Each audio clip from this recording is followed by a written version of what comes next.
Hi, this is Kevin Jones from Pluralsight, and this is the Java API for WebSockets class.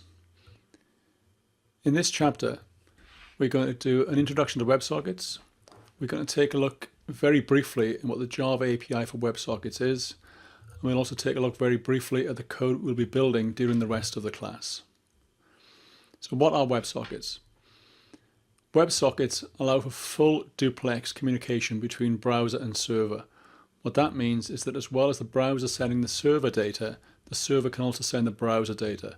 Unlike with traditional HTTP, where the browser sends a request to the server to grab the data, the server has no way in that scenario to send data directly to the browser. WebSockets are supported in modern servers and in modern browsers, so IE 10, Chrome, Firefox, IIS 8 and above, Apache all support WebSockets. The way it works is that we have a client and a server, and the client and the server perform a WebSocket handshake. Once the handshake has been performed and both sides are happy that they can communicate over WebSockets, we can then send data two ways. So the client can send data to the server and the server can send data to the client. At some point, one side or other can decide that they want to end the communication. When that happens, one side closes the communication and the other side of the connection receives an event which tells them the connection's been closed, and they can then tidy up behind themselves.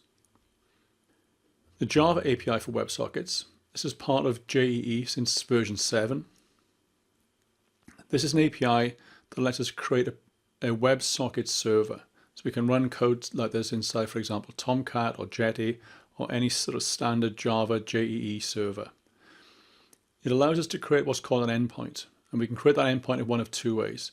We can create the endpoint programmatically, where we can use an API to create the endpoint, or we can use Java annotations to create the endpoint.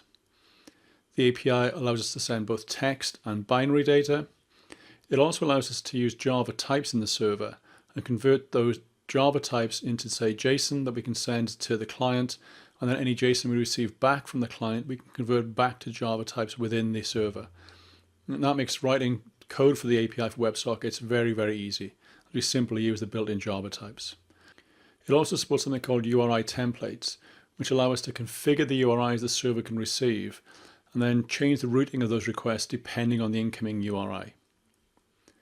So to see how to use WebSockets, we'll build a demo application, and the demo we build will be a chat application. Whenever you see WebSockets demos, you tend to see chat applications as the demonstration. The reason for that is that chat applications allow us to show fairly simply all the features of WebSockets. And rather than break with tradition, that's what we'll do here.